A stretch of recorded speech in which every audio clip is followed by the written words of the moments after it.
second match of the day. So now in match 3, the question becomes, how comfortable is Corey? Corey didn't have the best entry on LeStream in the Vegas Minor, but he seemed to settle in and do better as time went on. The question is, how does that look today? We'll have the map veto for you, so we'll bring up all the maps, and we'll see where we're going to play. We've had Kafe twice so far, and we might actually have it again. Oh boy, here we go. Kafe Dostoyevsky, third time in a row. We actually had no idea we were going to have this. So no. It's just, honestly, for us, this is perfect. It's not like we're going through 3 Oregons in one evening, God forbid. We can't have that anymore, so thank you. Oregon is gone. Yes, we'll remind you. But Kafe Dostoyevsky is in there, and seeing it for the first time in the evening is completely fine because we're all still trying to explore it. And we've seen a few changes, deviations from the main strategies we saw in the very first game over the second one. We saw how finally the defense was able to play in kitchen and actually win it. So those variations are really what we're looking for. The metagame has not yet been established for Kafe. There's similarities to what it was in the past, but it's nowhere near the same. And see what you guys think about this matchup, and not surprising at all, 72% for LeStream, especially with their new change. Honestly, as much of a positive effect as Uno has had in the past on LeStream, I think Corey is going to be, over the next couple weeks, a better fit than Uno was. I think this just means that all of LeStream will kind of be moving on the same wave at the same time together, whereas Uno, as you were saying, was kind of competing for the top spot to maybe use it as a launch pad for something even bigger. As we are currently playing the role of analysts, I have to be the one who says otherwise. I think saying that Corey will be better than Uno on this team is a very, very big presumption. I will own up to it. I don't know if I agree with it. Because we'll see. He'll be a more flexible pick for them compared to Uno. That's at least how I see it with him. Well, we'll stress test that thinking, so to speak, here, but Chaos will get the very first ban, and they're going to ban Montaigne. They don't want to have to deal with Monty being trotted out from LeStream. Smart. We know that shield operators get played with LeStream, very similar to Penta, and we also know that shield operators get played by Chaos as well. So by doing so, Chaos are also saying we're okay without playing with this operator that might be a part of our arsenal. LeStream actually did this against Empire on Clubhouse last season, where it was a double hard breacher ban, and LeStream practiced with only one hard breacher available in hopes of winning the ban phase and then being able to use their strats they'd come up with a singular hard breacher to beat out Empire, and they did.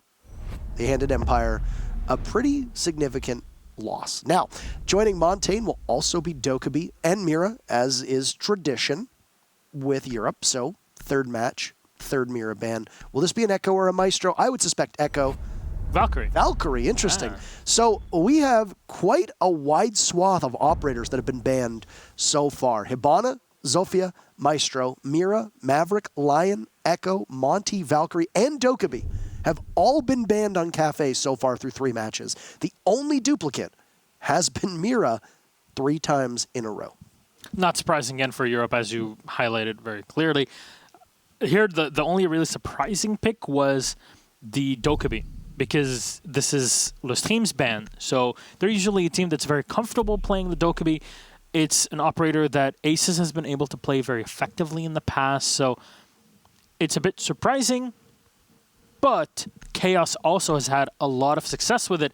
If you look at the history of Red Groove, he has had so much work done with the operator himself. So not really surprising. LeStream don't really want to deal with it. We've seen how this information gathered just via the calls will kind of threaten the roam. And if this is what LeStream are kind of planning on their defensive side, then it's definitely going to be hurting them once we get to it. So it looks like we're actually going to come back to us in just a second, pending the admin's call, and it will indeed be a rehost. So we're back in action. We didn't actually see anything take place, and I mean, if you're going to have to rehost, the first round's probably the best time for it to happen. It'll probably be the fastest as well for us to get back in the game, hopefully. Also, Cocktail being the first site, that will have to hold. And the same operators. And the same operators.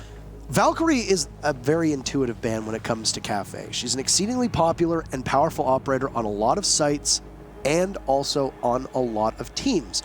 We have seen, in Latin America in particular, Psycho play her and top frag consistently. And we've seen that in Europe, we've seen that in North America as well. We've seen that in APAC quite a bit as well. Exactly. Waka played Valkyrie with great consistency. In fact, he would often be a target ban. Reciprocity doesn't like playing against Valkyrie. They often ban her as well. There's a lot of strategy behind this operator. And right now, what we've seen so far through Kafe is aggressiveness winning the day. G2, exceptionally aggressive. They pummeled Mouse. Na'Vi, exceptionally aggressive against an equally aggressive Penta squad, but it was Na'Vi who ended up showing up and winning better because, well, they just simply were hitting their shots instead of Pento doing the same. With Valkyrie being banned, and it was banned by Chaos, this means that LeStream will have less info-gathering operators to use. Maestro and Echo are both still on the board, and there's going to be bulletproof cameras in Dock or Mute, both of whom tend to be the two popular operators that bring it.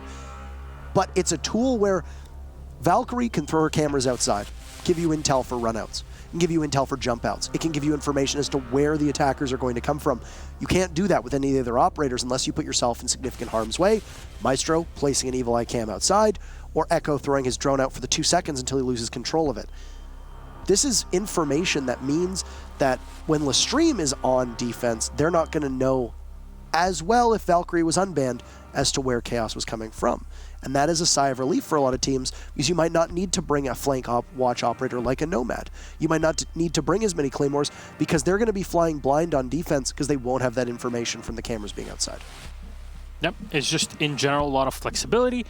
Hopefully we can get into the game as soon as possible. We're trying to get everybody in the lobby here to go, but you know, we haven't really been able to see much. That Mira ban is...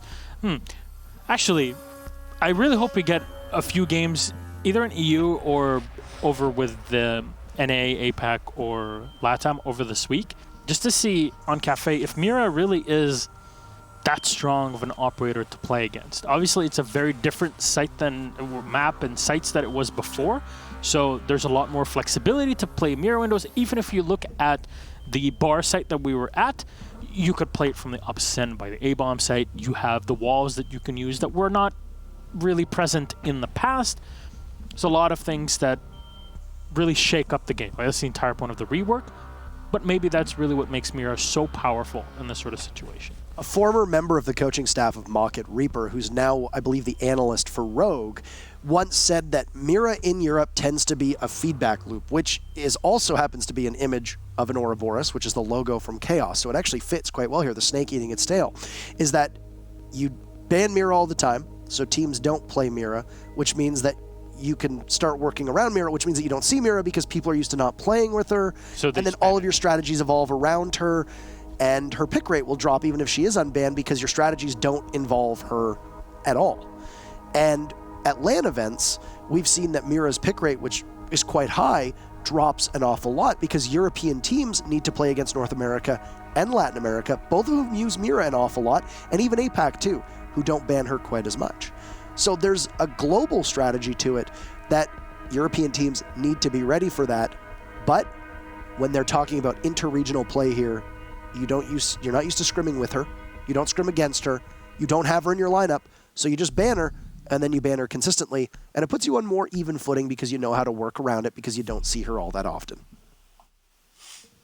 Makes a lot of sense. It really has been happening quite a bit. Literally since the day that the pick ban phase was added into professional play.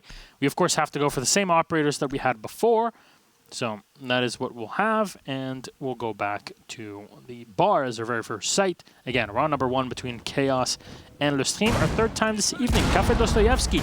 We get to see it so very often, so we can learn how it's supposed to be played and how teams right now like to play it. To kind of gauge the situation.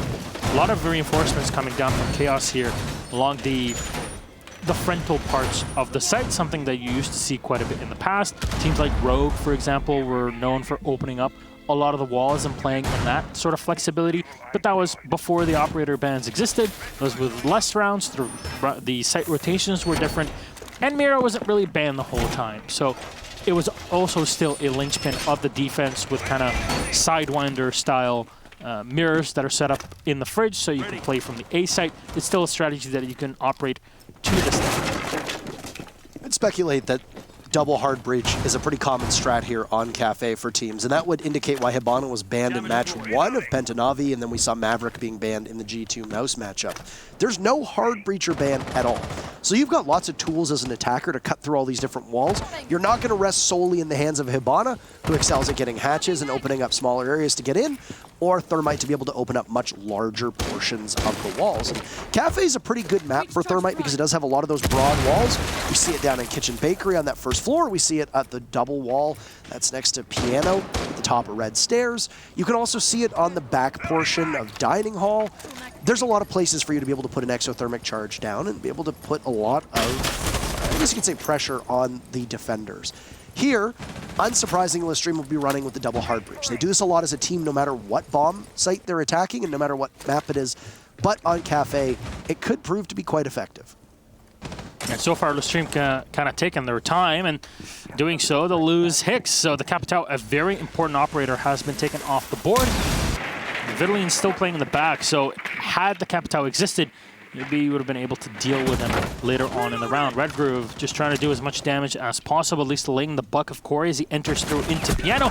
Takes a bit more fire from the Legion as the C4 will connect. Secretly will find one on Alfama. Pre-fire, but it's Red Groove again to win in the hallway and then play back into that bathroom.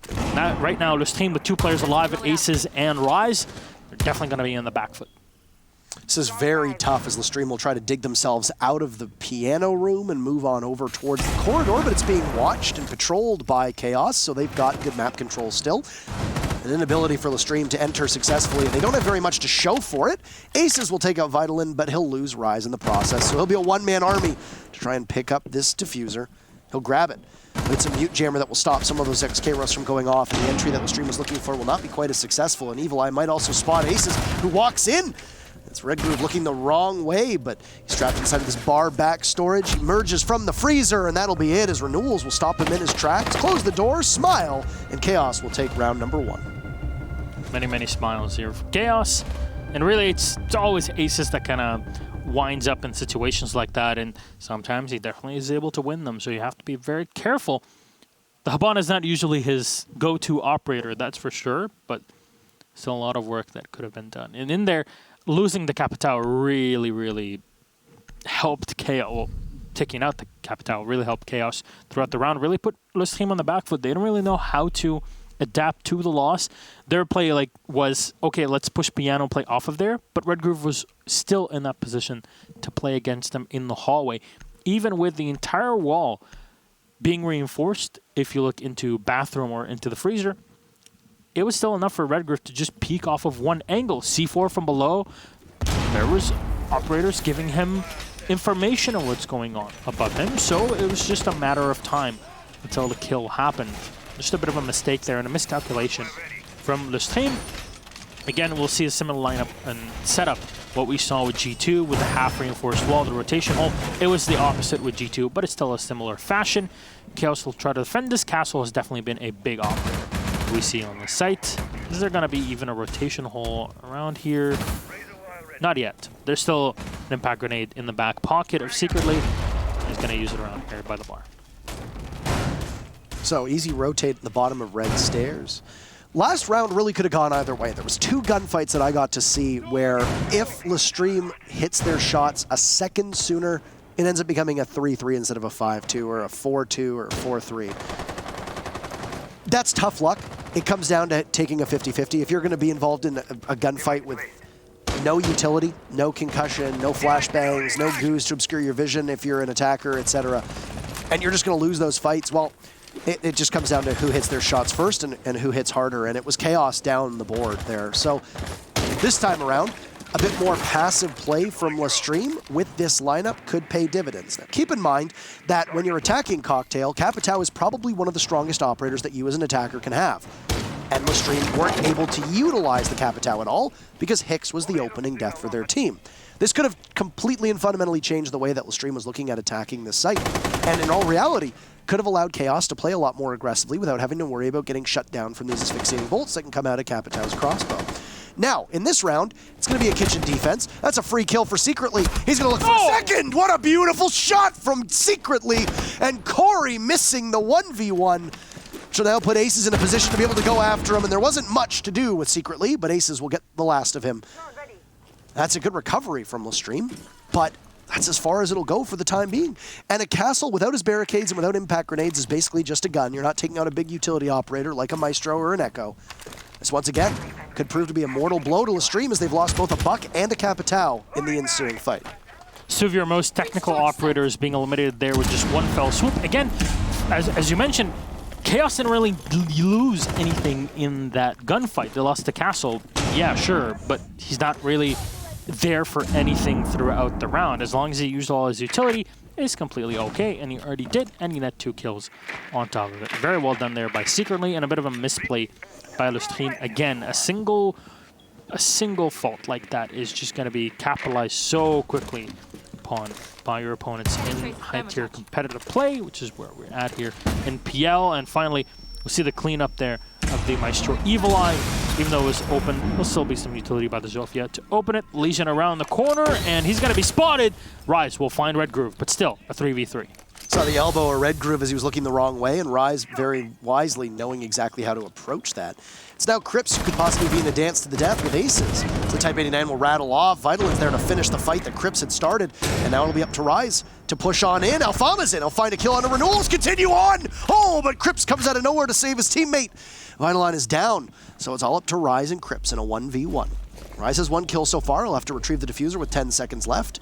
Vitaline will try to do his best to just provide information. As Rise will finish him off, it'll be up to Crips, who'll be flying blind. Hits the deck. He knows he's got to work with time. He pops up. He'll take the fight. This could be unwise. It's going to be up to Rise to rush on in, but he can't make it there in time.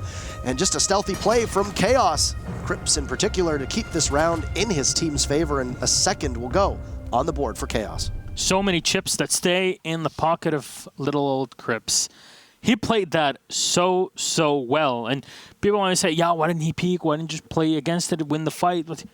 All that matters is that you win the round, and that's exactly what he did. He played it, he delayed the Zofia at the end, and there was nothing really that could have been done by Rise at that point in time. If he had stunned, if done anything, he just was short on time.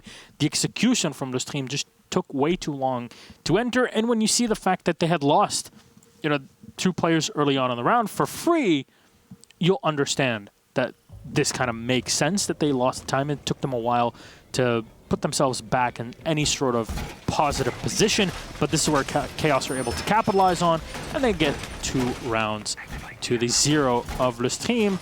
That'll now bring the Nomad. So this is the adaptation of our majority French squad, or French-speaking squad, I guess. It's still it's at this point not even a French squad. 2 Germans, 2 French, and 1 Belgian. So kind of an in-between. I don't know what to call it.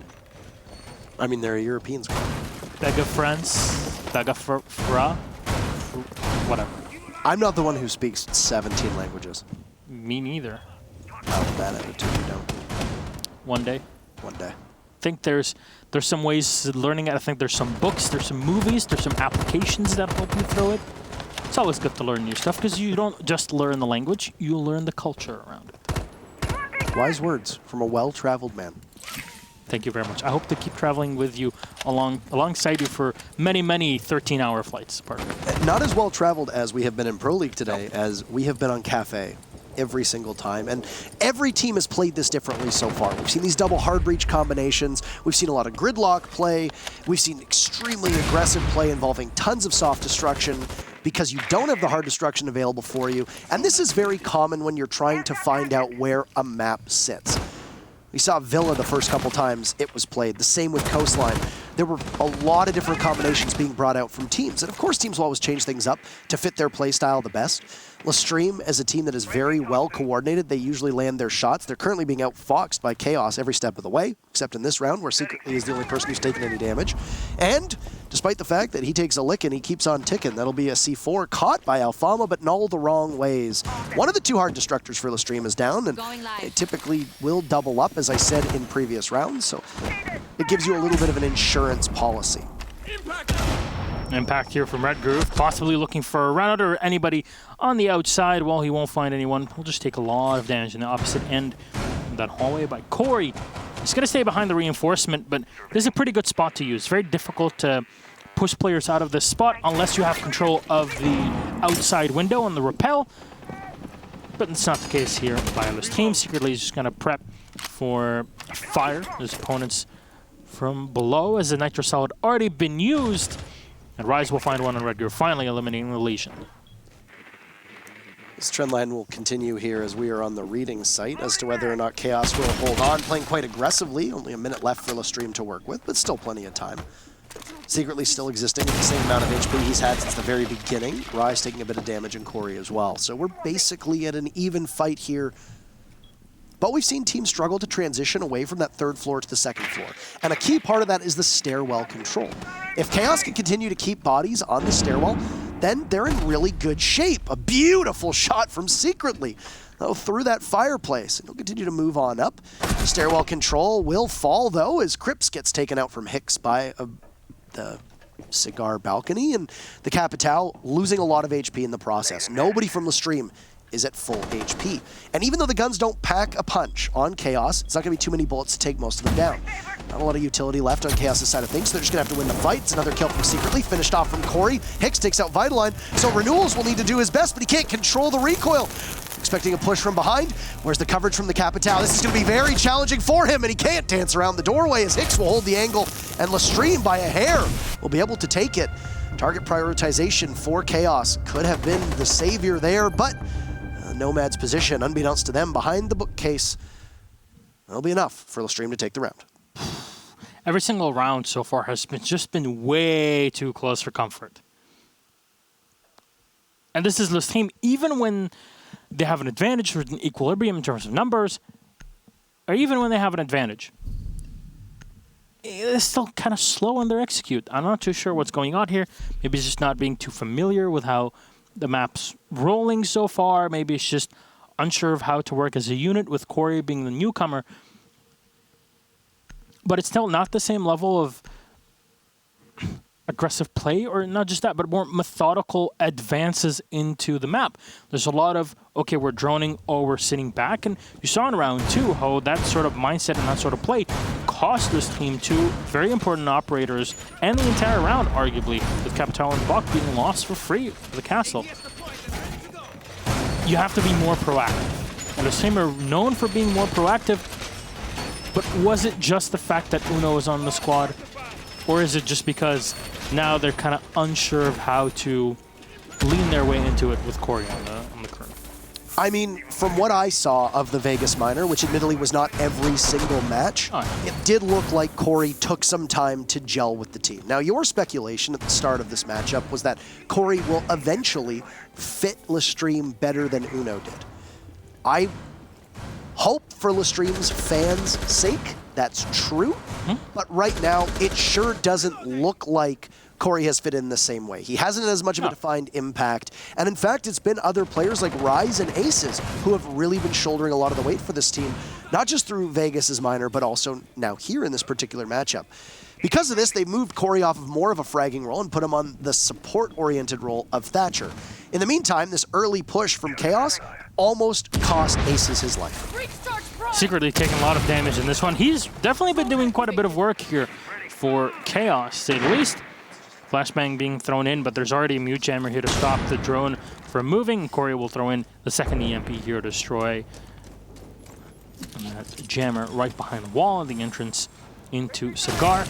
Will break open into Piano, but they're still here. This team unsure of any players that are positioned in this area. You saw the amount of damage that Red Groove was able to make in the hallway.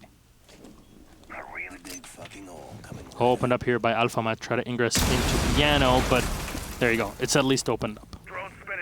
There is denial on the board from the mute as well, even though Secretly's very low on HP. 2 shots will cleanly hit Crips as he tries to hold as much of that second floor down for his team as he can. Head on over toward the dining hall and a pre-fire from Corey onto the position of Vitaline.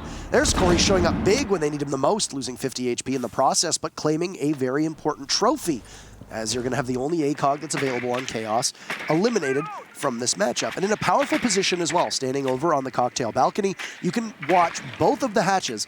If somebody pushes out of red stairs or somebody moves over from the secondary hatch over on the cigar balcony. So, trying to eliminate as much utility as possible. LeStream seems to be in a much more comfortable position in this round, as Rise will take out Red Groove, and LeStream will continue to grow their advantage in terms of bodies. So they're in the driver's seat for the time being. Aces will move on in. He still has the Capital and support beyond, but secretly he's kind of just watching here the entrance from the window. Nobody moving in just yet, but he has the angle from below, opened up with the shotgun previously. Rise on watch of rotations. There's 40 seconds left, and I really don't want this to turn into what it was in the past here, past few rounds for this team. Utility's going to be thrown in the back by the Capital, an extra bolt in the back as well to hold off the rotations, and even an extra bit of smoke. Renewals will just rush on in and get shot down. Hicks and Corey will find the last two, and Crips and Renewals will go down. That's LeStream to grab round number 4. Flawless one, but it's a 2-2. What a draw. Really impressive round from LeStream. 2 impressive rounds, actually, that we've seen. Even though the other one they won just by the skin of their teeth, it was a bounce back that I think that they really desperately needed. And also, honestly, a lot of it came down to LeStream winning their gunfights. What did we say in round number 1? Well, a couple gunfights on Cocktail go a separate way, and what happens? LeStream ends up in a much better position than they found themselves in, being down, 2v5. Could have possibly eliminated 2 members of Chaos, keeping 2 of theirs alive. And next thing you know, it's a 4v3 favoring LeStream. Didn't go that way. That round in particular, every single member of Chaos seemed to get pushed directly into the line of sight of LeStream. Some of that was LSE's drone work, some of that was their utility usage, and other parts were just great coordination, holding angles and having somebody push. Corey had a good round. They're going to need a couple more out of him if they want to continue to do as effectively or as an effective job as they have so far. And for Chaos, you can't take your foot off of the gas pedal. For the time being, Chaos has been winning a lot of their gunfights. They've been very aggressive. But Chaos has also shown on many different matchups that they can succeed when they're the team that plays more patient. You know LeStream is going to be very aggressive. They have been so far through every round. You won a couple rounds because you won your gunfights. You lost a couple rounds because LeStream won theirs. If LeStream starts hitting their shots with great reliability, I wouldn't be too surprised to see a more passive Chaos emerge. Yeah, and I completely agree with that. And it just really depends on how LeStream act in this round here. They can really be able to crack Chaos. As you've seen in the past, when Chaos start off pretty well, and then there's a round or two where they really break down, and it affects their mentality throughout the rest of the game. I wouldn't be surprised if that happened here again, if we're still in the olden style. Now, Aces going to move in here into the open atrium area, checking around with his drone, and Alfama will find the very first kill on Secretly. He catches him off on the rotation downstairs by the fridge hallway. Aces will continue to drone and make sure there's nobody around the bottom bar. So different hold for Secretly this time. The last time we saw Kitchen, where did Secretly hang out? It was upstairs on the 3rd floor. In Cocktail, he was able to get the very early kill onto Corey and then follow it up with a great shot. I believe it was on Aces, if I remember correctly. I can't remember exactly which two. It's Hicks and Corey, I believe. It was Hicks and Corey. And now this time around, where is his presence? Well, it's going to be on that bottom floor and possibly looking for a different entry point for LeStream, but LeStream walks away with that one.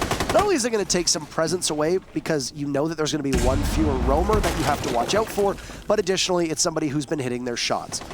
Corey now doing some soft destruction from above. See if he can throw a grenade better than Doki can, and that's indeed what he'll do. It gets tossed down, but doesn't actually find anybody. It blows up, and it misses Renewals, who appeared to be circling underneath that opening that was created by the sledge above. Yeah. Corey is trying to get into the house so far. He's not in the house. Not Corey in the house. No. The Mr. President. Rise continues on here to drone as Alpha will open up the back of the fridge. No utility set up just yet, but this will force at least one smoke canister to be used by Renewals. Remember, this is still an advantage manpower for this team, so they have that in their back pocket to use. Zofia charge will be used as an extra flashbang will be thrown in. Rise still stunned quite a bit. Red Groove will fire onto one. Take down Hicks, but there's still a Claymore set down for it. And the rotation from Red Groove will be negated. You spot the player right behind. Oh, he turns around and right into the head. It's Rise to find it. It was Vitaling, though. We'll find one onto Aces, another one onto Crips and Corey. For the last one on Vitaling, who's coming down by the red stairs. watching for the eventual flanks, and they'll be very successful in that spot. So a couple changes from LeStream. The biggest one is essentially tripling up on the ability to take out these castle barricades. You're running a Zofia, you're running a Sledge, and every time we see aces utilizing those XKROs, it's either to grab one hatch or to grab a couple castle barricades. It's effectively neutralizing the castle pick that's coming out from Chaos, because in a lot of cases, when you're looking at this bottom floor hold, this castle is designed to stop you, eat away at your soft destruction, and funnel you through the areas where the defenders want you to go. It's a pretty typical castle setup on most maps. But this time, LeStream has the answer for it every step of the way. And I think it's a smart idea for Chaos to now be switching off of the castle, because it hasn't been working for you very much. It worked at the onset, but LeStream answered correctly. Let's go with some more soft destruction. Let's take away the benefits of an entire operator, and then we can continue to push the site relatively unabated, because they still have so much utility. They still have so many gadgets and tools at their disposal, because they're so chock full of ways to take out any kind of barricade and or soft destruction that comes their way. So Chaos will make a change, which I think is smart. Even though Cocktail isn't a site that necessitates a castle, we've seen a couple teams use him up here. I would hope that if you're Chaos, you learn from those mistakes, and if you're going to go to Kafe again, maybe now that your castle strats have won you a couple rounds, sure, they've been figured out for the time being. This will be the last defense, though, for Chaos as they go up top to Cocktail, and they're going to be running a very similar lineup to what we saw last time around. There's going to be the denial coming out from the mute jammers, both in terms of intel as well as any hard destruction. As for LeStream, well, they've got Corey now back on a predominantly fragging role. I don't know if they needed him to get a little bit more comfortable with the way he was playing in this game, and they moved Aces, who was on that dual hard breach, onto the gadget denial with the EMP. The whole thing changed here for Chaos in actuality. So far, it's obviously been so slow. You're kind of just going through the initial checklist of opening up the hatches, of droning in, getting information. Very good timing here just to not lose any of it with an EMP thrown out, destroying the mute jammer, walking into Cigar. Those are kind of your initial parts of the checklist. Corey turning around here, and we'll look down into Piano. Should be able to find the kill in the back, but it's a bit of a difficult angle for him to play off of in the reverse repel. There's a player in the back. No damage has been done. That's Red Groove as well in support. Secretly with a C4 out and will not connect. I believe it was shot out in the middle of the air. Will just take even more damage. Crips on the run out, but will fail as Corey is just watching every single angle. Very well done. But at least the Jaeger will be alive and crawling just for now. Hopefully finding some safe hands waiting for him, but no, it'll be a finish from Hicks. He's trying to draw out the inevitable, or prolong the inevitable, waiting to see if somebody from Chaos would come to the rescue, but there will be no cavalry this time. Secretly cuts Corey off of a wire. Looks for another one, but can't be able to find it for the time being, as it's Aces as his next target, alongside Alfama. So it's the friendly Thatcher Thermite duo, joined by a Zofia as Rise drops, but he can't light up Secretly well enough. 3 barrels trained at Secretly, and he's making his last stand. Eventually, Rise will rush in, but Chaos had responded, given enough time to find somebody for the refrag. And once again, finding ourselves tied back up. It'll be a 3-3, though. 2 minutes have eclipsed in this round, and both teams have lost some valuable tools, but they're fighting at essentially full strength, or as close to as they're going to get. You see the Maestro camera just giving information on the attack to funnel in from Cigar. Of course, you saw Aces as well running the Air 33, so it's going to give him a bit more flexibility in CQC fights. There's a lot of work that you can do with that. Now, exothermic charge has been taken away. Oh no, was there an Evil Eye as well set up somewhere? Oh, this is not pretty. There's no utility now to open up the side of the wall. You're going to have to walk into fire. Both sides are being held down. Aces takes a lot of damage here on the walk by the Cigar balcony. He's going to be down just through the wall because this is wall bangable. It's all wood. Reynolds will throw out his last remote gas canister and will be able to drop Alfama out of play. Aces as well as on the floor. Hicks the last man alive, throwing in all his utility, and Reynolds collapsing down with Vitaline. Chaos will find the round at the end of it. This is much more back and forth than we expected it to be. Yeah, and LeStream got stuck. It really came down to that cheeky Evil Eye that was positioned. Part of that falls on the shoulders of LeStream to find the gadgets and do your best to ensure that they're not going to take out your utility, but that also is a lot of great play from Chaos to put it in a position where you can stop them effectively. So both teams in that instance, some benefiting, some losing a little bit. And just that exothermic charge alone not going off, not being able to open up the wall into the bar back storage area, not being able to allow LeStream to angle from 2 separate ways in towards the site, that becomes a major problem for them. They essentially get stuck trying to go through one singular doorway, and it's not even a double doorway. So you're very, very vulnerable to somebody just firing away. We saw it from Vitalik, he was just tapping away at the Maestro into the doorway, knowing exactly where somebody's going to push from. Even though there was smoke stopping it, it doesn't really matter because at the end of the day, you know they got to come through that door. Yeah. If you're LeStream, maybe there's enough time for you to push one body down that white corridor over towards Cocktail, but there's a Legion on the board. There might be goo mines in the way. You might not have enough time. You might find yourself in a position where you don't have any intel on white stairs. You don't know if somebody's playing inside of the actual bathroom, if you haven't droned it out recently. There's too much to gamble off of. Yep. Chaos made that look easy because ultimately, those final 20 seconds, once that exothermic charge was taken out, it was easy. Yep. And there was nothing that LeStream could have really done to really lock it down. Once, as you said, the thermite charge was eliminated, the round was basically over, and it was LeStream kind of just saying, okay, we'll push one side or the other and then see what works. And if nothing sticks, then so be it. And that's what happened. 2 players were down and eliminated, and it was all up to the Capital. And the instant he turned around, there's an extra angle, of course, now that you can use by the A site balcony. You just peek and find the kill off of it. So very well done by Chaos. They're really able to kind of pick apart at LeStream in ways that you don't always expect them to be doing. And here at the half, or the second half, Aces is going to be running the Ella, which is an operator we haven't really seen, but it's also an operator that he enjoys playing quite consistently. It's a lot of firepower that she still brings to the table. Additionally, Rise will play that Ella, and most notably on Bank on the server stairs. So you've got a couple pocket operators that various different European teams play on, and Ella is seen quite a lot in the arsenal of LeStream, as you pointed out. Doesn't matter whose hands it's in. Also, her shotgun, extremely good at shredding through anybody at close range, and additionally, she has the reduced effectiveness of these concussive blasts from Crips. And because of this, if Aces gets pressured by a Zofia, his, I guess, vision impairment is only half as long. And Aces will be able to effectively capitalize on that very quickly. But he won't be able to do too much against Secretly. I don't think he was expecting the Nomad at the window, and she guns him down. Yeah, and utility's still available in that. Rise will find the kill on Secretly, eliminating the Nomad. I'm not sure if all of the air jabs had been used. Renaults will be dropped out by the entrance. This is a very ballsy position to be in. If you're Hicks, all of the gas grenades have already been used. And Alfama will find one on the angle, and you find the second. A lot of damage has been done. Renaults picked up, but Crips at half HP. The only one really with full health is Red Groove, and Rise as well as he maneuvers himself very close up at Hicks that already finds him and dispatches him with the shotgun. Pre-fire here as Reynolds will find 1 kill, but Hicks, even at distance, can finish him off, and Reynolds is very low on HP. Even the shotgun can finish him off in this situation. And he's got no ammunition, except for what's present in the shotty. Just like Jangati, whips it out, gets the kill. Reynolds is down, and LeStream adapt very, very effectively here against Chaos.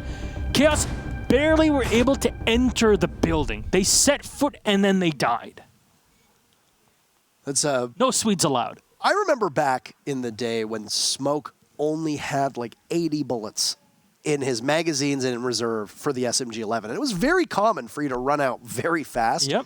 They buffed a lot of the ammunition counts in this game. Sometime I believe it was around Velvet Shell or Operation Health, and doubled a lot of the ammo counts for almost every operator.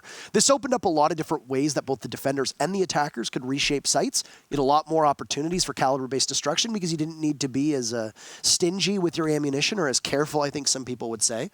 But in addition to that, it also allowed operators like Blackbeard's DMR, or Glaz, or the SMG-11 of Smoke, which had notoriously small ammo pools, to be a lot better weapons because you didn't need to be as conservative with them. For Hicks to run out of SMG-11 bullets, nowadays, he was putting in an awful lot of work. Of course, you're going to be low on shotgun shells because you're going to be doing a lot of remodeling with it. You're going to be opening up rotate holes, you're going to be opening up kill holes, etc. In fact, a lot of Smoke players will run out of shotgun ammo. Retro does this a lot on Reciprocity. Necrox does this a lot on EG. And you essentially only have the SMG-11 at that point. Funny enough, 8 shots left in the shotgun. That's all Hicks had, putting in great work for his team as he was this last stand on that bakery counter. And, well, that play was just so sweet that Hicks was able to finish him off. LeStream will regain the lead as they put 3 together on their attack, and now on defense, they're going to look to hold that. So a successful defense in the kitchen, and as you said, Chaos effectively unable to enter the building. Yep. And that doesn't really bode too well when it's your starting site. Again, it's been kind of almost a 50-50 here when it comes to kitchen play. It's more like a 60-40 in the advantage of the attackers, at least throughout our first 3 matches of Pro League where we've had Kafe played. Still, Corey will find the first kill. It's secretly eliminated. A sliver of an angle here being opened up for the Legion. Well, he can use it to his advantage, but as he peeks up, Renault's unfortunately, just because it's the butt C8, he's not really able to keep the line of fire on his opponent, and Corey will escape with sliver of health. That was great coordination from Chaos. They threw a drone in onto Corey, so he looked down to try and take out the drone. Oh, aces! That is a marvelous play. Comes out of nowhere, takes out Vitaline, and then Red Groove will fall as well. And once again, all of Chaos are being rebuffed the moment they try to enter into the building. Renewal's not fast enough to be able to shoot the C4 out of the air, and it'll be almost a perfect round so far for LeStream. There's only one alive, and that's Scripps, and he's walking up here. The Zofia will find a headshot. Ace is finally dismantled, but Ace has already done all the work that is necessary. 2 kills in the round. Scripps will eat into a goo mine downstairs, but he's got a couple stairs to walk up from, and he's gonna probably pick out the white stairs here to move. He's got the utility for it. Destroy as much of the barbed wire that is set up around here. Goo mine will be thrown right in his face, so his opponents know exactly where he's at. Yokai drone will come in and confirm the information. And Crips will even face yet another hail of utility thrown his way. The smoke canister popping right on his head. Running away. At this point, I don't really think that Crips can do too much. But there's still a lot of time left. Shotgun in the hand of Hicks. He's going to dispatch him. Yeah, there you go. Pretty easy. Zofia might be Polish, so she can survive an extra few bullets here and there and put herself back up, but it's nowhere near enough to face a shotgun shell. That sound cue seemed to suggest that Hicks was out of shotgun shells on that one as well. So 2 rounds in a row where Hicks has exhausted all of his ammunition for at least one of his weapons, if that's the case. And it's now 2 in a row for LeStream. As you pointed out, struggling for Chaos to get in the building. That time in particular, the issue was they had 0 control over the red hatch. Aces appears out of nowhere. There's nobody watching Vitalin as he tries to get the exothermic charge off, and then Aces just gets away for free. Nobody there to challenge, nobody there for a refrag. He takes quite a bit of damage from the hatch above, but that's it. It's either missed opportunity from Chaos or just nobody playing their roles. And because of this, LeStream is able to capitalize off of it. And sure, we saw Crips get 1 kill onto Aces, who was standing like a sentinel at the top of red stairs, but at that point, you don't need to go too much farther. I mean, Corey's been doing pretty decently as well here. I mean, we saw in the previous round, round 8, Corey and Aces both hit pretty darn close angle shots.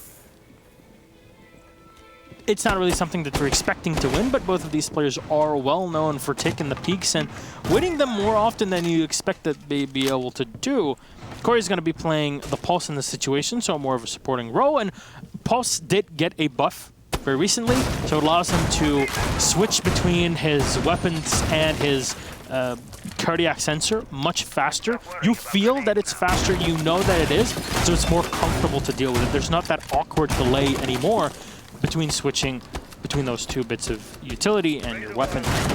So it was a significant enough bump. Oh yes, you can definitely feel it. There's no question about it. And I'm surprised you haven't seen him as much as I'd have expected him to be seen, but he's still a very strong operator. I'm pretty sure we're going to see even more of Buck as Pulse as the day goes on.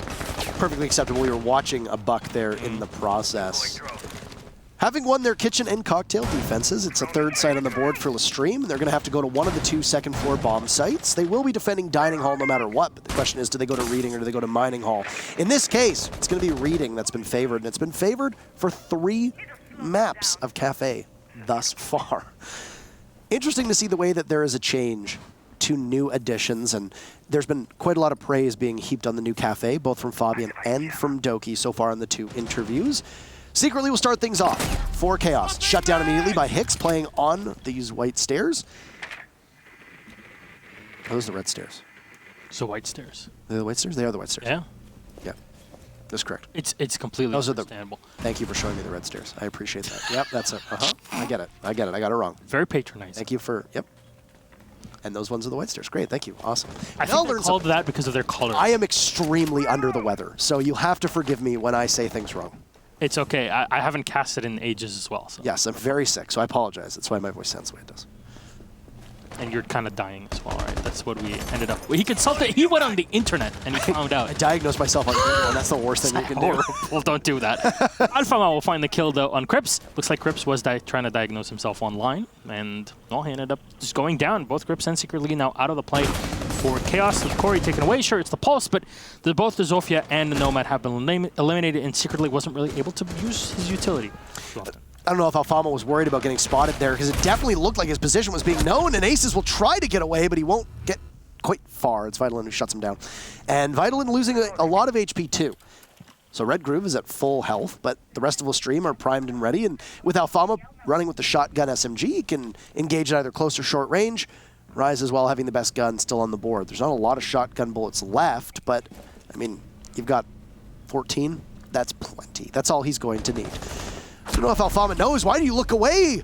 That is not good decision-making on Alfama's part. I'm not sure exactly what he was looking at, but through the wall, Rise, a beautiful shot. Looking for a second, trying to keep this together, just narrowly missing the head of Red Groove, as these two will now tussle. 10 seconds left, anticipating that Chaos will push Rise, but no, instead they'll grab the diffuser, and Red Groove will be prone and vulnerable for 7 seconds. Once that clock hits 0, Rise will know, and he'll have to rush on in. Look left, look right, where are you? Good decision from Rise, and that'll be a guaranteed 1 point from LeStream, as they'll put their 3rd in a row, and be perfect so far on defense. 4, 5, and 6, 1 round away from the full 3 points to join both G2 and Na'Vi atop the leaderboard. Not too shabby. Not too shabby here for a start. We are again on match point, as you just very astutely pointed out, Parker. But this second half has not really been Chaos's best. After seeing their performance on the defensive side, we're like, maybe they really have quite a bit to show. But then 3 rounds in a row means that those teams just have complete control when it comes to the defense. And Chaos's attacks, I mean, we've had a round where they couldn't even get into the building itself, and then the other 2 where it was much more difficult of an entry than suspected. And there it was just excellent play at the end by Rise on the Jaeger, peeking out, having the information into dining, and right before the diffuser gets planted behind the reinforced wall, just fires down by the soft wall next to it, and then gets the kill and ends it right then and there. So it was very astute, played for time very well. This is just the experience of LeStream also showing. They've been playing quite a few tournaments. So it's definitely something that's going to play in their favor, unlike Chaos, who have not always shown themselves every here and there. And LeStream, looking at the way that they played as well in Milan, even with Uno instead of Corey now, they learned quite a bit from the communication problems that they very clearly were having. I mean, also, one thing worth mentioning, both the Penta Na'Vi matchup and the G2 Mouse matchup, we heard in the interview that neither team were actually expecting to play Kafe. So it could just be that maybe LeStream is more practiced on Kafe, maybe they've been grinding it out longer, maybe they just simply are a better team on it. And it's very possible that Chaos was expecting a ban from something else, and because it's a best of 1, maybe they just simply didn't have the maps go their way. That's something that always happens, and there's best of 3s where teams will objectively lose the ban phase, and with it to the match. It's all speculation though, and it doesn't really matter. I mean, for Chaos, I think Chaos has looked good, they've been okay, but LeStream, with the exception of 1 round, have won 6 of the last 7. LeStream started out slow, they seem to pick things up. Hicks in particular, his play increased quite dramatically over a couple rounds, and then you still had Aces and Corey doing their work, and Rise being the savior in a couple rounds too. It's been good individual effort, and that's something that really exemplifies the teamwork of LeStream. It's very similar with Chaos. Usually in Chaos, one member of the team will have an exceptional game. Right now it's Secretly, and he is going to be the focus for this round in particular. If he dies early on, it's hard for me to imagine how well Chaos will be able to respawn. And Red Group goes down early. Renewals takes an awful lot of damage. This is not the position you want to find yourself in if you're Chaos, given the fact that you are facing match point against your opponents. The only bonus that you have here is at least, well, you've expended some extra utility by the smoke. Now, Secretly, finally be able to take away aces. But that's the Doc. He's built up quite a bit of sustain throughout the round here with a minute and a half before he got taken down. Arai still playing entrance, a sommelier. Just checking around the angles, and Secretly actually wins that one. How? The headshot to find Rise, but Hicks from behind will find him. Crips with the refrag. 2v3 advantage for Chaos as the Yokai drone is being ferried in by Alfama to stop any eventual attacks. But the minute left, that's a lot of time for Chaos to kind of drone in and have a clear point of view where their opponents are. Clean things up. Secretly with one on the Corey, leaving Alfama alone. He's stunned, he's scared, he's cold. Secretly will finish him off. Very well done here by Secretly. Just very surprising and impressive plays on the Nomad. The Yokai drone got spotted by the Thermite, so Corey swung out to try and take the Thermite out, wasn't aware that there was somebody watching it, and that ultimately was the undoing of LeStream in a 2v3. That if you hadn't seen that same push from Corey, things could have gone another way. Now, I still think it's the right call from Corey to move out the way he did and take the fight and take the engagement. You know that the Thermite is likely going to be looking up at the Yokai drone, putting himself in a vulnerable position that possibly swings it back into a 2-2. But when you have a numbers advantage the way that Chaos did, you've got one extra body to watch an angle that LeStream couldn't. Other than that, when it came down to the way that LeStream played, I think they had too many bodies off-site. They expanded the site to what appeared to be most of that first floor, and because of that, they lost map control early. Now, there was that one member of LeStream who came swinging down the stairs at the very end, but they got shut down because Chaos, they knew, they'd done their proper homework, that LeStream didn't have much of a site presence. Be ever vigilant, ensure that you're locking down the flanks. You've got a Nomad in the hands of Secretly, who's not just been a good gun, and like I said, the biggest focal point for Chaos, but additionally, his utility is designed to stop LeStream in their tracks to get back into the site. Ultimately, it worked really well for Chaos, and for LeStream, maybe a bit too sloppy when it comes to holding that first floor map control, maybe just too much outside of the actual site. That couldn't help through that mid-round towards the latter half of the round.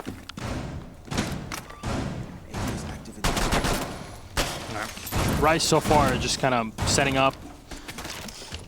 Still unsure of how this will go for Chaos here. I mean, they've had a pretty good round in the previous one, but I think the big change for LeStream looking at it is we failed in these specific moments, and because Secretly was really able to hit our flank very hard throughout the entirety of the round, right? What did they change? Not really much. They're going to be playing in a similar fashion, but running Corey on the Vigil. So that's the big wonder. Where will they position him? They're still going to have Aces holding down this option. Well, there you go. Corey and Aces will both have the crossfire on the entrance into the building. This is a position that you saw Secretly do so well in the previous round. And Renault's already taken control of the top floor. They're just going to sit around by dining and can use the Skeleton Key to just open things up here as much as he'd like.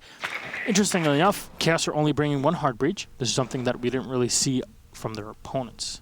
Understand? No, LeStream really does favor that double hard breach, as was mentioned earlier. And Chaos will need to have a really successful entry here. Because once again, LeStream is putting quite a lot of bodies just off-site, but they do have the Rook and the Echo playing pretty heavily fortified inside of the site. The question mark is going to be how quickly can they find Corey on on Chaos' side of things. That'll probably be Secretly tasked with doing so, but who really knows who from Chaos will end up in that interaction? Because Corey finds Red Group first, and now a second looking from LSE as they try to take out Renewals, as the Buck is insistent on taking this engagement against Jaeger. And there you go. Secretly, as predicted, will be the one to take out the Vigil, as he will continue on the brown stairs and edge ever closer to the site. Maitland's not too far off. He's joined by Crips here, as we're going to see if they'll be able to open up this wall as nobody tries to push. Possible impact trick set up to grab the exothermic charge, and it will go off, but it will miss. Still renewals upstairs in the training museum. He has an extra bit of utility here to use to open up extra angles, and that's exactly what he's already done. Hake's setting himself up in a position where he can play the long-range fights with the SMG-11, but at least he'll be close enough to use some sort of utility with his smokes in the back. Aces will find one kill, at least give that advantage back to the way of LeStream. Crips will try to walk in from the bar, but he's going to pull away at the last second. Aces will find another one on a Vitaline. Crips and Renault's last two alive, and again, the Buck has taken so much damage previously. Rise is going to get stunned here for just a second, but he'll turn around with Zofia, and Crips will finish him off, and no! Aces will still find it on Renault's. He's somehow still alive with that one armor, one player down on the floor. That's Crips. He tries to survive, and Aces just sprays the entire rest of the magazine into him. Chaos will fall. LeStream will end up grabbing the victory 7-4. So far, we've had 3 games in our first playday. All 3 resulted in pure and distinct wins, and this is our second 7-4 on Kafe of the Evening.